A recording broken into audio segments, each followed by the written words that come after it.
Let me know if this sounds familiar. You're walking down the street or scrolling on your phone, and everywhere you look, everyone seems better off than you. They're fitter, happier, more successful. And without even realizing it, that quiet voice in your head starts whispering, why can't I be like that? You promise yourself that tomorrow you'll fix it all, You'll wake up early, you'll hit the gym, eat clean, crush your work, sleep 8 hours, and somehow still find time to enjoy life. But then tomorrow comes and suddenly you can't do any of it. You're exhausted before you even start. If that sounds familiar, you're not alone. And in this video, I want to share what I've learned about this cycle, how it happens, and what's helped me climb out of it. It all boils down to this. We're living in an era that romanticizes having it all together, whatever the hell that means. Wake up at 5 a.m., grind, meditate, eat clean, be productive, read more. Social media is flooded with these perfect morning routines, these absurd, overproduced snippets of fake productivity that only exist to get views.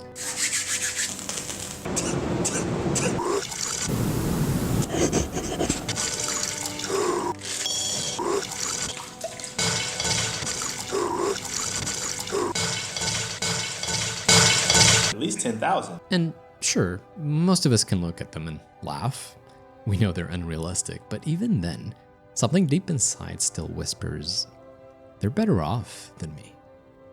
They're younger, richer, happier, living in their mansions, showing off cars that cost more than your entire net worth. The real reason I keep this Lamborghini here is that it's materialistic, because it wasn't that long ago that I was in a little Lamborghini across the country sleeping on Warren Buffett in a mobile home with only $40,000 in my Lamborghini. I didn't have a college degree. I had no college degree. But you know what? Something happened that changed my life.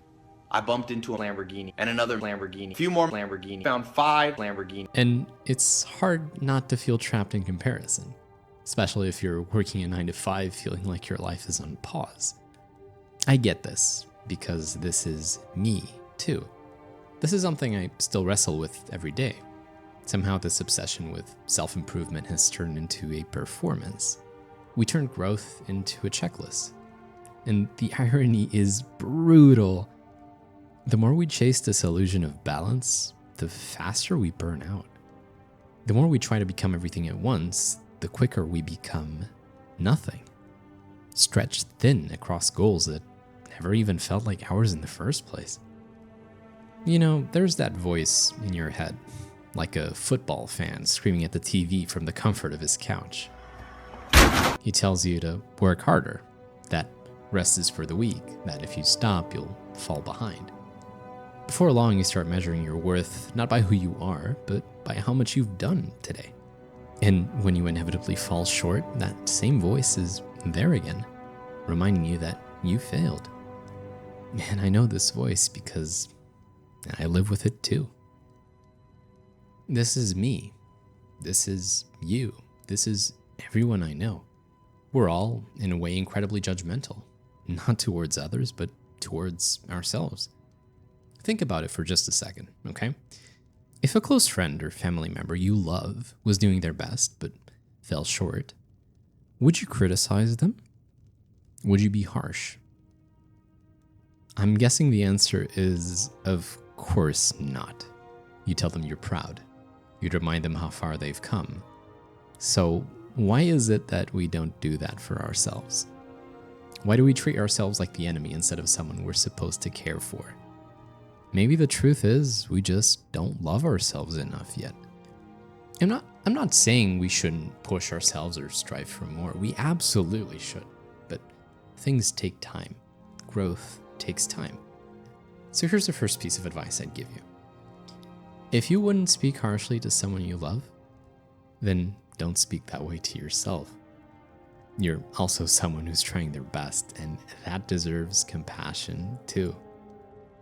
As I've grown older, I've started noticing something strange. The things that once brought me joy, like playing video games or watching shows, don't feel the same anymore. They've started to feel like chores. There's a lot of content online about this trend. I don't know if that's the same for you, but Whenever I open a game these days, I can't get lost in it like I used to. I don't fully relax or let myself sink into that world. There's always that quiet voice in the back of my mind whispering, "You should be doing something productive right now. You're falling behind." And just like that, the guilt takes over. And whatever I was trying to enjoy suddenly feels pointless. But I don't think it's because I've outgrown those things, It's not about getting older or becoming boring. It's about being overwhelmed. Everywhere we look, we're bombarded by lifestyles, influencers, celebrities, ads, reminders that we should be doing more, being more. It's no wonder we feel exhausted all the damn time. And then we confuse exhaustion with laziness. We think we're unmotivated when really we're just burnt out. We have spent so much time sprinting that we've forgotten how to walk. This idea of burnout hit me very recently. You might have noticed that my usual weekly upload took a backseat. This video actually took me almost 2 weeks to make. I've been exhausted. I'd get home from work and either couldn't bring myself to turn on my computer or I just wanted to shut my brain off for a while before crashing in bed. But somewhere along the way, I realized something. I'm not racing anyone. So what if I miss my self-imposed weekly deadline? What's the worst that could happen? Maybe I disappoint a few of you, but will it kill me? No. Still, in my head, it felt like missing one upload meant missing out on everything. Audience growth, momentum, the future I've been working toward. It's like I've been stuck in this invisible race against people I don't even know. Have you ever felt that? Like you're constantly competing even when there's no finish line? It's a terrible way to live. Always worried about falling behind when, ironically, that's exactly what causes us to fall behind in the first place. The saying, "slow and steady wins the race," exists for a reason, and it's true. It did cross my mind that maybe I was just being weak, that I should just suck it up and push through. But then I thought about everything I'm juggling, full-time job, the gym, this channel, and I know many of you are balancing even more things. And the truth is, when you hold too much weight while treading water, you know what happens? You sink. Doing less doesn't mean giving up.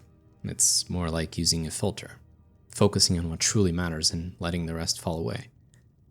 Focus on the things that you can control, rather than occupying your brilliant mind with things that are outside of it. We can't pour from an empty cup. So instead of trying to overflow it every single day, maybe it's okay to just pour a little, as long as it's enough. The truth is, rest is part of growth. Slowing down isn't quitting, it's recalibrating. And here's the thing, you'll start to notice when you stop trying to juggle everything, you begin doing a few things well.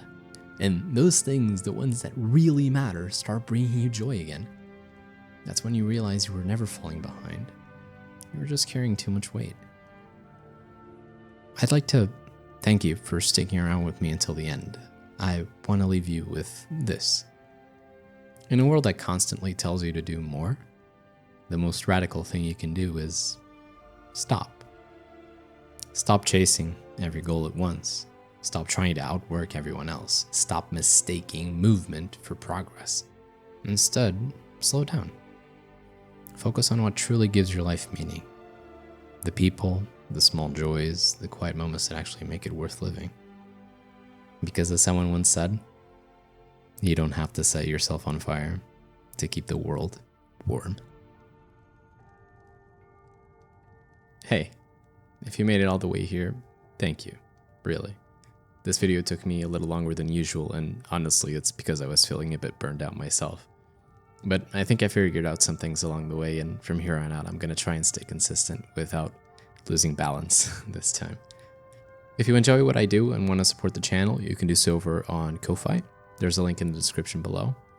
And thanks again for being here. It truly means a lot. Take care of yourselves, and I'll see you in the next one.